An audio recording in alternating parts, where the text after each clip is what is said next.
Assalamualaikum warahmatullahi wabarakatuh.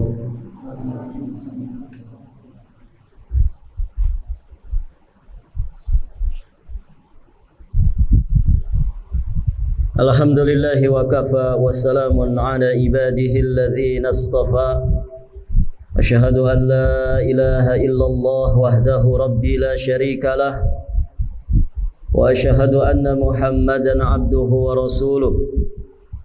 Qala Allah Ta'ala fil Qur'anil Karim, ya ayyuhalladzina amanu taqullaha haqqa tuqatih wa la tamutunna illa wa antum muslimun.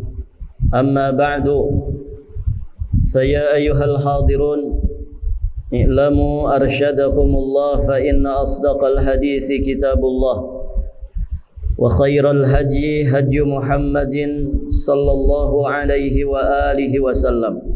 Allahumma 'allimna ma yanfa'una wanfa'na bima 'allamtana wazidna min 'ilmika wa karamika wa judika ya dzal jalali wal ikram innaka 'ala kulli syai'in qadir wa bil ijabati jadir. Para hadirin jamaah rahimani wa rahimakumullah, alhamdulillah pada kesempatan ini kita dimudahkan Allah Subhanahu wa taala untuk kembali melanjutkan pelajaran kita masih di pembahasan menggapai kehidupan yang berkah. Kita sudah 2 pertemuan menyampaikan pembahasan ini. Sekarang kita akan masuk di pembahasan di pertemuan ketiga. Dan terakhir, para jamaah yang dirahmati Allah, kita sudah menjelaskan beberapa alam yang dialami oleh manusia, dari mulai alam arwah, kemudian alam rahim, selanjutnya kita masuk ke alam dunia, dan setelah alam dunia kita masuk alam barzah, sampai kemudian masuk alam akhir atau alam akhirat. Baik, para jamaah yang dirahmati Allah, pada kesempatan ini kita akan membahas bagaimana kondisi kita di alam dunia. Karena dari alam-alam yang tadi kita sebutkan, yang akan menentukan keselamatan kita di kehidupan akhirat adalah alam dunia. Ketika di alam arwah, di alam rahim, tidak ada beban apapun untuk kita. Di alam dunia inilah, para jamaah yang dirahmati Allah, kita dibebani menjadi manusia yang mukallaf, yang mendapatkan beban untuk beribadah kepada Allah Subhanahu wa taala. Maka disinilah sesungguhnya tempat kita berbekal, tempat kita diuji, yang kalau perbekalan kita maksimal, insya Allah kehidupan setelah dunia ini akan mudah bagi kita. Ketika kita lulus dari berbagai macam ujian di dunia ini, para jamaah yang dirahmati Allah, maka akan mudah bagi kita untuk menghadapi ujian-ujian setelah ujian di dunia ini. Maka para ulama menyebut dunia ini sebagai darul bala, darul imtihan, darul mihan. Ya, dunia ini adalah negeri tempat kita diuji. Jadi tidak ada satupun waktu yang kita lewati dalam kehidupan ini, melainkan kita selalu diuji oleh Allah Subhanahu wa taala. Ujian itu akan datang menghadang kehidupan kita dari awal sampai akhirnya. Walaupun di sini yang mesti dipahami para jamaah yang dirahmati Allah, bahwa ujian tidak mesti sesuatu yang tidak menyenangkan. Jadi kalau kita bicara ujian dari Allah, maka ujian itu banyak. Tidak hanya ujian berupa sesuatu yang tidak menyenangkan dalam hidup ini. Maka para ulama menjelaskan ujian itu terkumpul pada 3. Yang 3 ini ketika dirinci, maka rinciannya sangat banyak sekali. Yang pertama, ujian berupa segala sesuatu yang menyenangkan dalam hidup ini. Ya, sehat kita, kemudian kelapangan kita, keamanan, lingkungan kita, semua yang menyenangkan, semua yang enak-enak dalam hidup ini itu ujian. Dan jawabannya sudah Allah Subhanahu wa taala berikan kepada kita semua. Kalau kita diuji dengan yang enak-enak, dengan yang menyenangkan, maka cara menjawabnya dari soal ujian ini adalah kita bersyukur kepada Allah. Orang yang menjawab ujian kesenangan dengan syukur, berarti dia lulus dari ujian tersebut. Kemudian yang kedua, ujian itu berupa segala sesuatu yang tidak menyenangkan dalam hidup ini. Lawan dari yang pertama. Maka kalau kita diuji dengan yang ini, Allah Subhanahu wa taala juga sudah memberikan kunci jawabannya. Nabi SAW sudah memberikan kunci jawabannya. Apa kalau kita diuji dengan yang susah-susah? Jawabannya apa? Bersabar, ya kan? Bersabar. Orang yang bersabar dengan ujian yang tidak menyenangkan, maka berarti dia lulus dari ujian tersebut. Ini kalau dirincikan banyak sekali. Yang tidak menyenangkan dalam hidup ini, rinciannya banyak sekali. Taib. Yang ketiga, para jamaah sekalian, inti daripada ujian yang Allah berikan di dunia ini adalah al-awamir wan nawahi, yakni segala perintah dan juga larangan yang Allah Subhanahu wa taala tetapkan untuk manusia. Alladzi khalaqal mauta wal hayata liyabluwakum ayyukum ahsanu amala. Surat apa itu? Adik-adik, surat apa itu? Alladzi khalaqal mauta wal hayata liyabluwakum ayyukum ahsanu amala. Surat apa? Sudah ada yang sampai hafalannya? Surat Al-Mulk, ya kan? Betul? Ayat kedua. Alladzi khalaqal mauta wal hayat. Allah lah yang telah menciptakan kematian dan kehidupan. Untuk apa? Liyabluwakum, untuk menguji kalian. Ayyukum ahsanu amala. Siapa di antara kalian yang paling ahsan amalnya? Untuk menguji kalian. Di satu penjelasan dikatakan bil awamir wan nawahi, untuk menguji kalian dengan perintah-perintah dan juga dengan larangan-larangan. Untuk diketahui nantinya siapa di antara kalian yang paling berkualitas amalnya. Nah, inilah 3 bentuk ujian. Tadi ya, soal ujian pertama dalam hidup ini segala sesuatu yang menyenangkan. Dijawabnya dengan jawaban apa? Syukur. Yang kedua, segala sesuatu yang tidak menyenangkan dalam hidup ini, kita jawab dengan sabar. Kemudian satu lagi tadi, perintah dan larangan. Ini jawabannya apa? Kalau kita diuji dengan perintah, diuji dengan larangan, jawabannya apa? Apa jawabannya? Dari semenjak kita bangun tidur sampai tidur lagi, namanya perintah dan larangan itu selalu melekat pada jiwa raga kita, gitu kan? Bangun tidur, ya, di pagi hari ada kewajiban sholat subuh. Itu kan perintah, ya, perintah yang wajib. Perintah itu kan ada 2, ada yang wajib, ada yang sunnah. Perintah sunnahnya juga ada, qiyamul lail, sholat witir, kan begitu. Kemudian qobliyah subuh, itu yang sunnah-sunnah, gitu ya. Setelah itu nanti ada anjuran lagi sholat duha, itu perintah yang sunnah. Taib. Dalam hidup ini kita nggak boleh ya berkata dusta. Dalam hidup ini kita nggak boleh berbuat syirik. Dalam hidup ini kita nggak boleh melakukan perkara-perkara yang menyelisihi sunnah Rasulullah Sallallahu Alaihi Wasallam. Tidak boleh melakukan dosa dan juga maksiat. Banyak sekali dosa dan maksiat rinciannya. Terkait dengan masalah harta, terkait dengan masalah badan kita. Dari seujung rambut sampai seujung kaki, ini selalu terikat dengan perintah dan larangan. Ya, dari mulai rambut nih. Ada nggak perintah dan larangan terkait rambut? Ada. Turun ke alis, ada itu larangan tentang masalah alis. Nggak boleh dicukur, diganti tato, nggak boleh. Terkait dengan masalah mata, ada perintah, ada larangan. Perintah melihat yang baik-baik saja, larangan melihat yang buruk-buruk, yang haram-haram. Semua ini terkait dengan perintah dan larangan. Perintah ada dua, ada yang wajib, ada yang sunnah. Larangan juga ada dua, ada yang haram, ada yang makruh. Di tengah-tengah antara keduanya ada yang disebut dengan mubah. Kan begitu.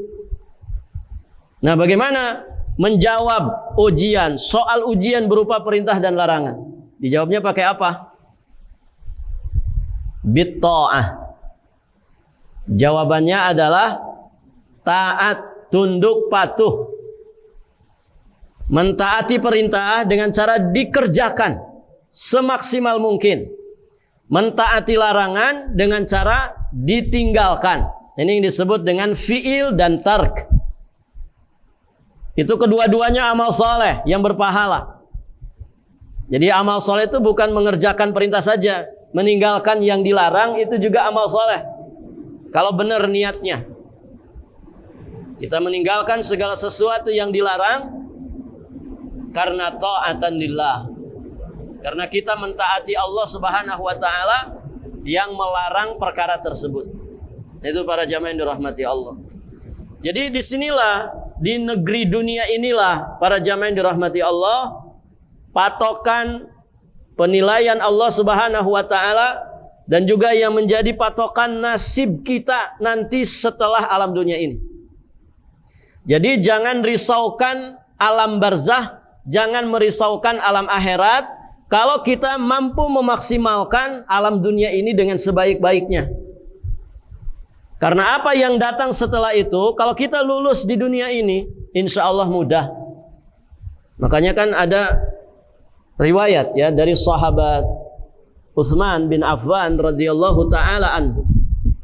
Suatu ketika beliau itu didapati menangis ketika diceritakan kepadanya ya tentang alam barzah, alam kubur beserta nikmat dan juga azabnya. Beliau menangis terseduh-seduh. Tapi kalau diceritakan tentang surga, tentang neraka, maka respon beliau biasa saja. Akhirnya muncul pertanyaan dari sebagian sahabat, kenapa ketika yang diceritakan itu tentang alam barzah, engkau nangis terseduh-seduh? Tapi kalau yang diceritakan itu tentang akhirat, respon kau biasa-biasa saja. Maka kemudian beliau menukil satu sabda Nabi SAW, Innal qabra awwalu manzilin min manazil al-akhirah. Sesungguhnya kubur itu, alam kubur itu adalah rintangan pertama dari sekian banyak rintangan di kehidupan akhirat nanti. Karena pintu gerbang akhirat adalah alam barzah. Nah, alam kubur ini itu satu rintangan dari sekian banyak rintangan yang akan dihadapi manusia di kehidupan akhiratnya. Dia rintangan pertama. Maka fa inna jaminhu, jika orang itu selamat dari azab kubur, fama ba'dahu aisar minhu, maka apa yang dia akan alami setelah itu akan lebih mudah bagi dirinya. Artinya di situ patokannya. Dan siapa yang celaka, tidak selamat, tidak lolos dari ujian mungkar nakir di saat dia ada di alam barzah, akhirnya dia mendapatkan siksa di kuburnya, maka para jamaah yang dirahmati Allah, itu sesungguhnya pertanda, itu isyarat bahwa apa yang akan dia hadapi setelah itu akan lebih sulit, akan lebih mengerikan dan lebih menyengsarakan dirinya. Nah, itu semua diawali dengan kondisi kita di alam dunia. Makanya cita-cita terbesar di dunia ini para jamaah apa? Cita-cita dunia itu apa, ikhwan? Kan ada cita-cita akhirat. Kalau saya tanya cita-cita akhirat apa ini? Adik-adik cita-citanya nanti di akhirat pengen apa? Ada dua kan di akhirat tuh, ada dua tempat. Ada neraka, ada surga. Pengen yang mana? Surga kan? Semua sama ya. Tukang mabok sekalipun kalau kita tanya, Pak, di akhirat pengen masuk apa? Pasti jawabannya, oh pengen masuk surga, itu harga mati, begitu kan? Semua pengen surga, Pak. ya. Cuman yang jadi masalah kan surga itu bertingkat ya. Surga yang mana? Nah, kita dimotivasi banget nih sama Nabi. Kalau pengen minta surga itu kata Nabi, mintalah surga Firdaus ya. Itu Nabi loh yang memotivasi kita. Idza sa'altumullahal jannah fas'aluhul firdaus. Apabila kalian itu minta surga kepada Allah, maka mintalah Firdaus. Fa innahu a'lal jannah. Karena Firdaus itu surga paling tinggi. Wa awsatuha, surga yang terbaik. Itu Nabi yang ngasih motivasi. Jangan kemudian pesimis duluan. Aduh Ustaz, saya mah nggak ada tampang Firdaus. Nggak pakai tampang Pak. Ini Nabi yang motivasi. Karena kita semua punya hak yang sama sesungguhnya. Kita semua berhak untuk sukses dunia dan akhirat. Memang kita bukan nabi, bukan rasul, bukan malaikat.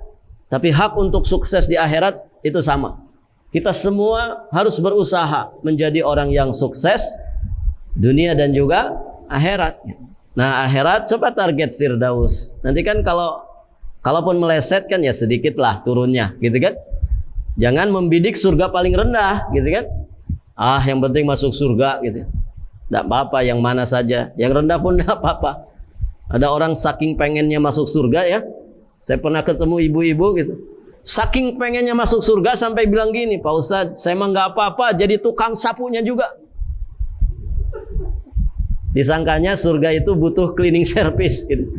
Enggak butuh, di surga enggak butuh cleaning service. Tapi kita paham begitu besarnya harapan seorang muslim, muslimah untuk bisa masuk ke dalam surga. Begitu.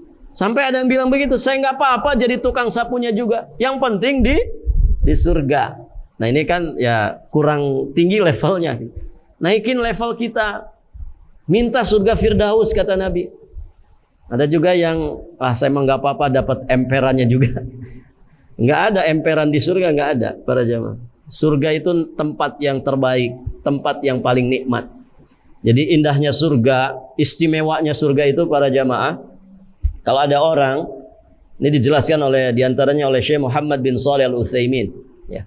Kalau ada orang masuk ke surga, level paling rendah sekalipun, Allah akan menganugerahkan ke dalam hatinya satu rasa, satu perasaan bahwasannya tidak ada orang yang paling merasakan nikmat di surga kecuali dirinya.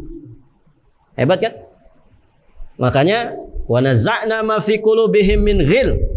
Kami cabut dari dada-dada ahli surga itu ghil, hasad, iri hati, dendam, kesumat itu enggak ada, Pak. Karena itu kesengsaraan. Orang kalau hasad di dunia hidupnya sengsara enggak? Sengsara. Dunia yang luas ini jadi sempit bagi dirinya. Kenapa? Suka hasad. Suka dendam sama orang, kesumat sama orang. Iri hati, dengki sama orang. Nah itu di surga nanti enggak ada. Betul-betul lahir batin ahli surga itu bersih. Jadi ya jangan khawatir nanti enggak ada lagi istilah debat-debatan tuh enggak ada. Tahdzir-tahdziran enggak ada. Ya. Enggak ada istilahnya hasad-hasadan tuh enggak ada. Aduh, kamu mah enak di Firdaus, kok saya di sini ya? Hasad akhirnya. Enggak ada itu. Enggak ada lagi. Dan betapa mengerikannya neraka, para jamaah yang dirahmati Allah. Orang yang paling ringan azabnya di neraka, Allah akan susupkan ke dalam hatinya bahwasanya tidak ada orang yang paling berat siksaannya. Enggak ada orang yang paling sengsara di neraka kecuali dirinya. Padahal level siksa dia paling kecil, paling rendah. Itu ngerinya neraka. Nah, para jamaah yang dirahmati Allah Subhanahu wa taala, maka ini motivasi besar dari Nabi. Ayo minta Firdaus. Tiap hari, Pak, minta Firdaus. Allahumma inna nas'alukal firdaus minal jannah. Ya Allah, kami memohon kepadamu surga Firdaus. Wa na'udzubillah minan nar. Dan kita berlindung kepada Allah dari api neraka. Itu 3 kali dibaca. Allahumma inna nas'alukal firdaus minal jannah. Ya. Wa na'udzubika minan nar. 3 kali. Karena kalau kita baca 3 kali, surga akan berkata, ya Allah, masukkan si fulan ke surga. Neraka juga akan berkata, ya Allah, selamatkan dia dari azab neraka. Nah begitu para jamaah yang dirahmati Allah. Jadi minta surga Firdaus, ya, minta surga Firdaus. Jadi kalau meleset-meleset kan tidak jauh gitu ya. Jangan membidik, pokoknya surga paling rendah sajalah. Nanti kalau meleset kemana? Ke neraka gitu. Nah itu para jamaah. Artinya ini mendalam sekali ya sabda Nabi ini. Kalau minta surga kepada Allah, mintalah Firdaus. Nah itu kan cita-cita di mana? Di akhirat. Ayo masing-masing kita harus berazam, bertekad kuat mendapatkan Firdaus, dekat dengan Rasulullah sallallahu alaihi wasallam. Amin ya mujibad da'in. Baik, para jamaah yang dirahmati Allah. Kalau cita-cita dunia apa ikhwan? Cita-cita dunia itu kan cita-cita akhirat. Cita-cita dunia apa? Adik-adik punya cita-cita enggak? Di dunia cita-citanya apa? Pengen jadi kiai? Masya Allah. Baik. Cita-cita terbesar seorang muslim di dunia yang kita tidak boleh nih gagal. Nggak boleh gagal, Pak. Kalau gagal, ini pertanda buruk. Apa itu? Mati husnul khatimah. Itu Pak. Ya. Ini cita-cita dunia bagi seorang muslim. Tidak boleh kita gagal. Nggak apa-apa, cita-cita dunia yang lain gagal, tidak ada masalah. Kita pengen jadi arsitek gagal, malah jadi pedagang, begitu ya. Ada orang pengen jadi pejabat misalkan, gagal, malah jadi ustadz, alhamdulillah, gitu kan.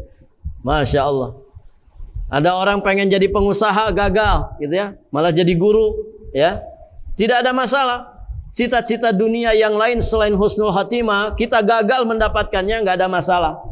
Yang penting nih husnul khatimah, nggak boleh gagal. Caranya bagaimana? Istiqomah beribadah kepada Allah. Jangan sampai kita lengah, karena kelengahan itulah yang akan mengakibatkan kita itu mati su'ul khatimah. Makanya butuh lingkungan, butuh ilmu, begitu kan? Butuh partner yang bisa ta'awun alal birri wa taqwa. Kemudian juga kita butuh ilmu, bagaimana konsep manajemen umur. Nah ini yang kemarin kita singgung para jamaah. Memaksimalkan kondisi kita di alam dunia, kita harus punya ilmunya. Dan nanti kita tularkan kepada anak keturunan kita, supaya hidup mereka lebih tertata, lebih maksimal. Dan apa yang dicita-citakan menggapai kehidupan yang berkah itu bisa didapatkan. Nah kemarin kita sudah singgung para jamaah yang dirahmati Allah tentang fase usia, ya kan? Masih ingat ini? Coba kita ulangi. Yang pertama marhalah tufulah. Marhalah tufulah. Ini fase anak-anak, balita dan anak-anak. Nah, marhalat tufulah itu dibagi dua ya. Kemarin dari usia berapa? Usia 0 sampai 7 tahun ya. Usia 0 sampai 7 tahun. Itu namanya marhalat tufulah. Nah, marhalat tufulah ini dibagi dua. Ada yang disebut dengan marhalatur radha'ah. Fase penyusuan. Nah, ini bayi ya biasanya 0 tahun sampai berapa tahun? Dulu antum menyusu ke ibu berapa tahun? SD masih nyusu? Enggak ya. Biasanya radha'ah penyusuan itu haulaini kamilaini. 2 tahun full. Berarti sekitar 24 bulan. 24 bulan. Kalau dikatakan di satu ayat sampai 30 bulan, itu maksudnya dengan masa kehamilan yang paling minimal. Masa kehamilan yang paling minimal itu 6 bulan. Itu sudah ditiupkan ruh. Artinya bayi prematur 6 bulan itu masih ada kemungkinan hidup. Ditambah 2 tahun penyusuan, maka lengkaplah 30 bulan. Jadi marhalat tufulah, masa anak-anak dibagi dua. Pertama marhalat radha'ah, yakni masa penyusuan 0 sampai 2 tahun. Kemudian para jamaah yang dirahmati Allah, ada yang disebut dengan marhalat hadanah. Tadi radha'ah, ini hadanah. Hadanah itu pengasuhan. Anak itu diasuh, ya, disapi setelah masa penyusuannya, kemudian diasuh. Biasanya 2 tahun sampai usia 7 tahun. Itu betul-betul diperhatikan nih, masa-masa keemasan anak-anak. 0 sampai 7 tahun, 2 tahun untuk penyusuan, radha'ah, kemudian 5 tahun setelahnya hadanah, pengasuhan. Nah, 2 marhalat ini ada pada marhalat tufulah, masa balita dan anak-anak. Yang kedua apa kemarin? Marhalatut tamyiz. Marhalatut tamyiz, yakni fase mumayyiz, usia 7 sampai 10 tahun. Usia 7 sampai 10 tahun. Nah, nanti masing-masing fase ini ada pendidikan-pendidikan yang mesti kita sampaikan, ya, kepada anak-anak kita sesuai dengan perkembangan usianya. Tentu ngajarin balita itu tidak sama dengan ngajarin anak-anak, kan begitu. Ngajarin anak-anak jangan disamakan dengan mengajarkan remaja. Mengajari remaja tidak sama dengan mengajari orang-orang dewasa. Ya, ngajarin orang dewasa dengan orang tua tentu berbeda sesuai dengan perkembangan usianya. Nah, marhalatut tamyiz. Saya kasih contoh salah satu tarbiyah nabawiyah, pendidikan yang diajarkan Nabi di usia ini adalah pendidikan salat. Muru auladakum bis salat wa hum abna'u sab'i sinin. Perintahkan anak-anak kalian untuk mengerjakan salat di saat usia mereka 7 tahun. Wadribuhum 'alaiha wa hum abna'u asyrin. Dan pukullah anak-anak kita di saat usianya 10 tahun belum mau salat. Begitu kan? Nah, itu namanya marhalatut tamyiz. Ada pendidikan yang bisa kita berikan di fase ini. Berikutnya para jamaah, setelah marhalatut tamyiz, apa yang ketiga? Marhalat murahaqah. Orang kita nyebutnya masa remaja, qablal bulugh, sebelum anak itu akil baligh. Nah, murahaqah ini usia 10 sampai 14 tahun. 10 sampai 14 tahun. Di usia ini anak itu seharusnya sudah diketahui karakter bakatnya. Bakatnya kemana itu idealnya diketahui di usia. Jadi setelah dia nanti akil baligh itu bisa melesat.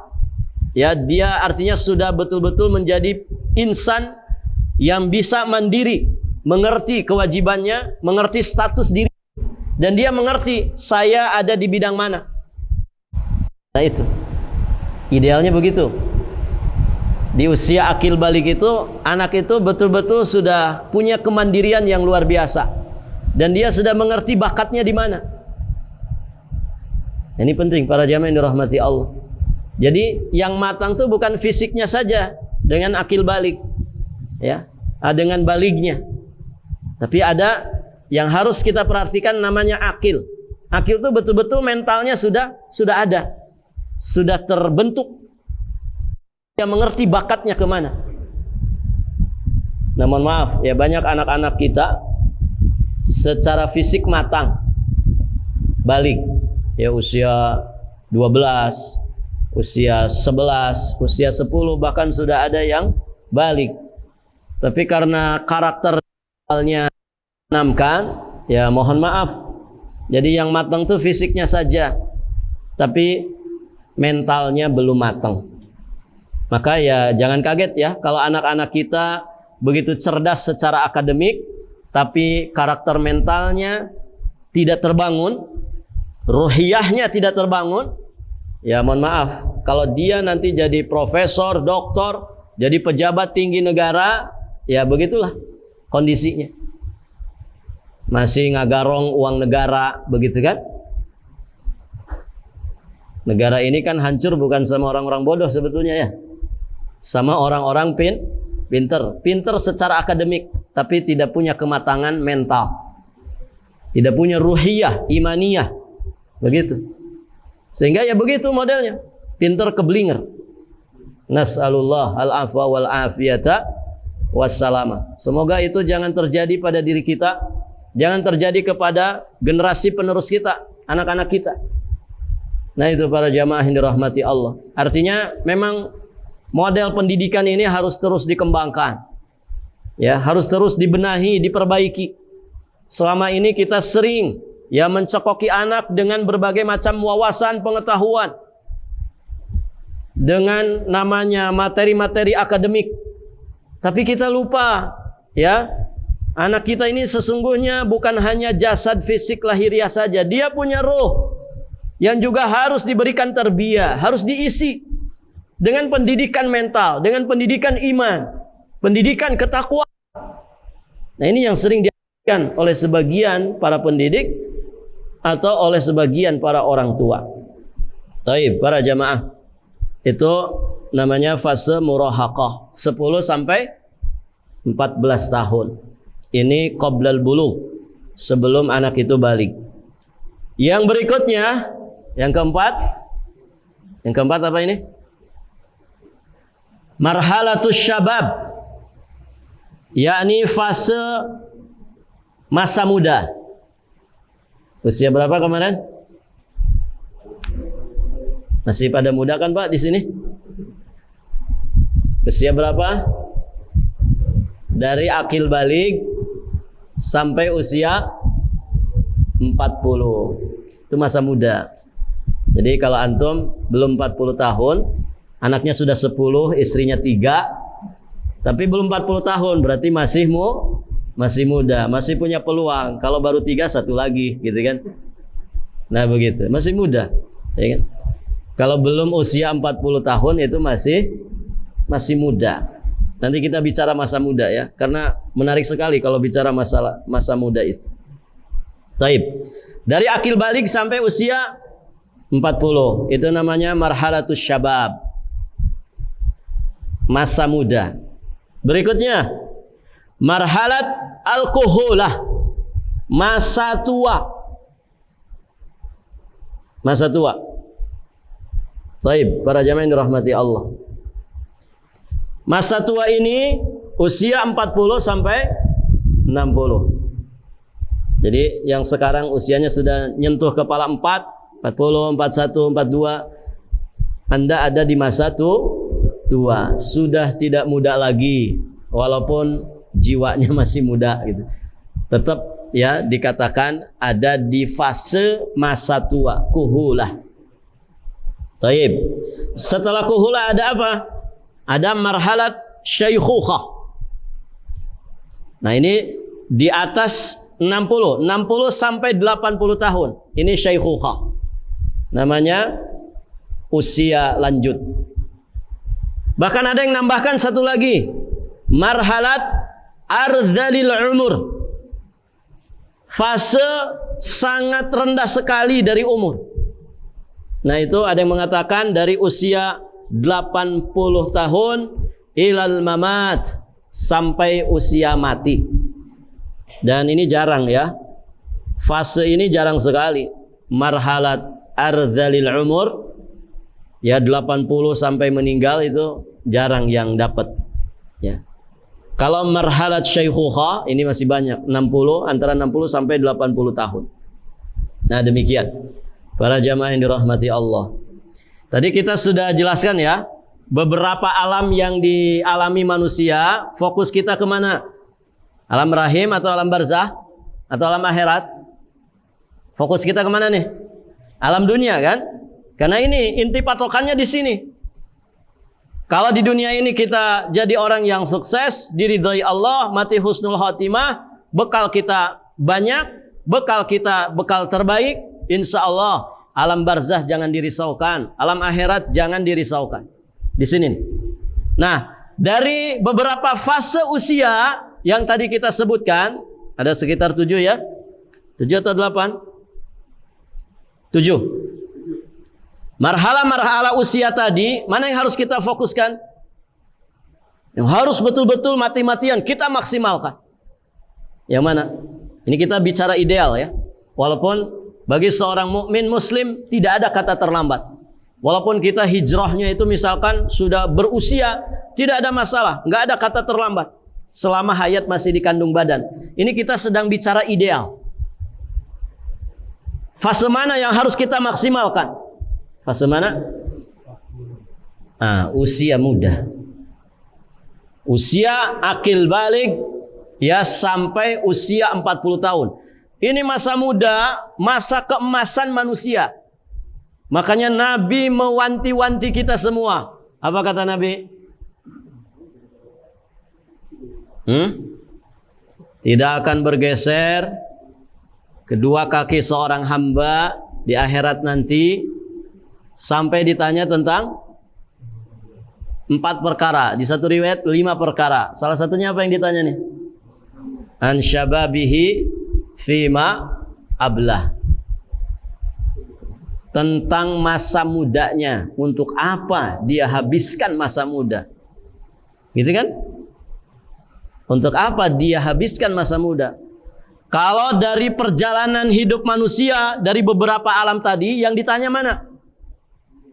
Yang ditanya wa an hayatihi wa an umrihi, tentang umurnya, untuk apa dia habiskan umurnya? Artinya hidup di dunia ini.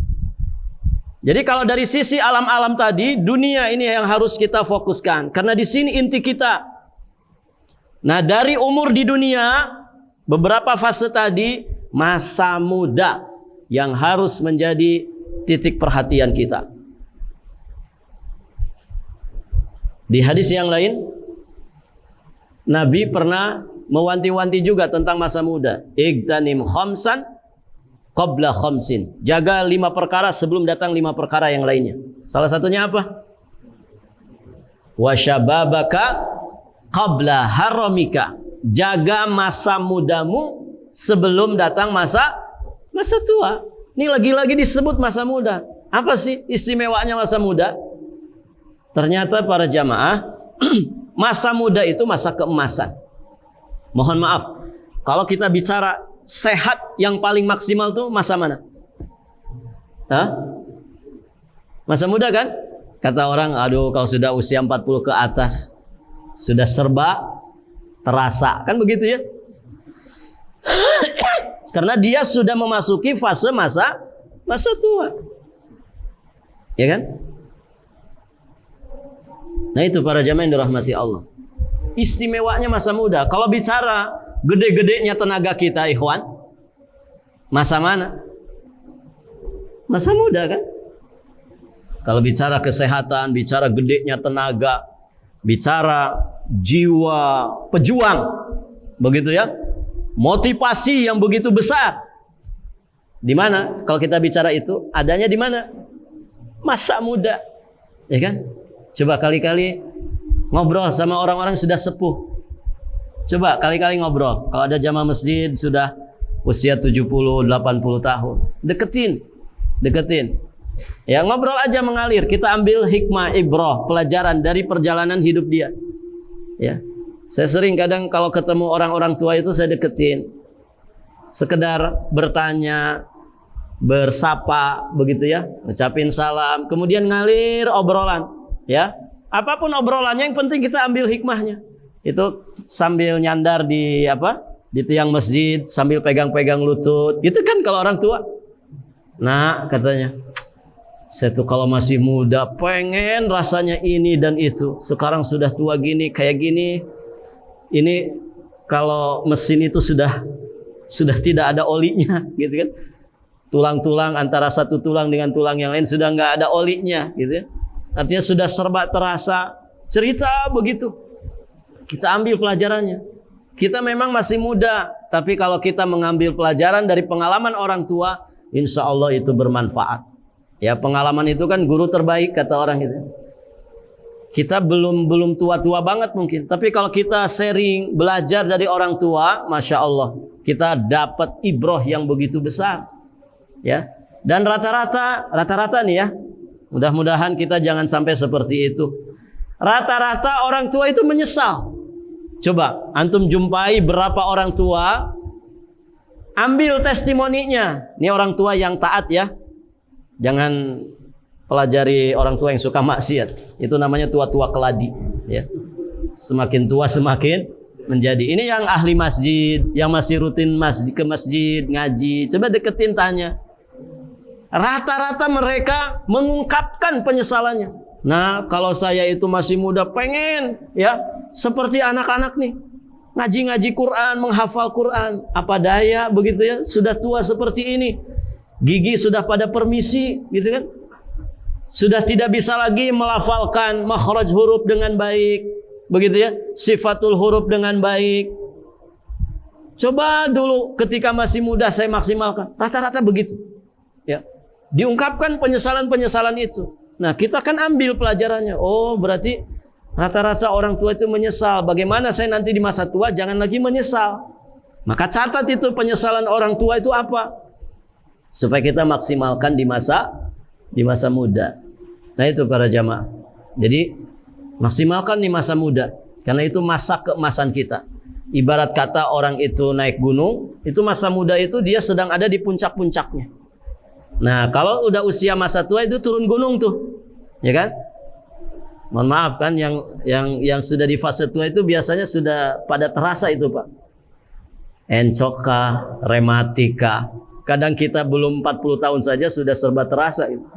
Ada teman cerita itu, nasallallahu alaihi wal afiyah wassalam. Dia punya teman usianya cuma 32 tahun, baru 32 tahun. Itu sudah asam urat. Ya. Dan parah asam uratnya, sudah keluar tepung-tepungnya itu, bengkak keluar tepung-tepungnya. Artinya asam urat akut, parah. Usianya masih kepala 3. Gitu kan? Macam-macam, apalagi yang sudah kepala 4 gitu. Ya, migrain kah gitu kan? Ada aja. Hipertensi kah gitu.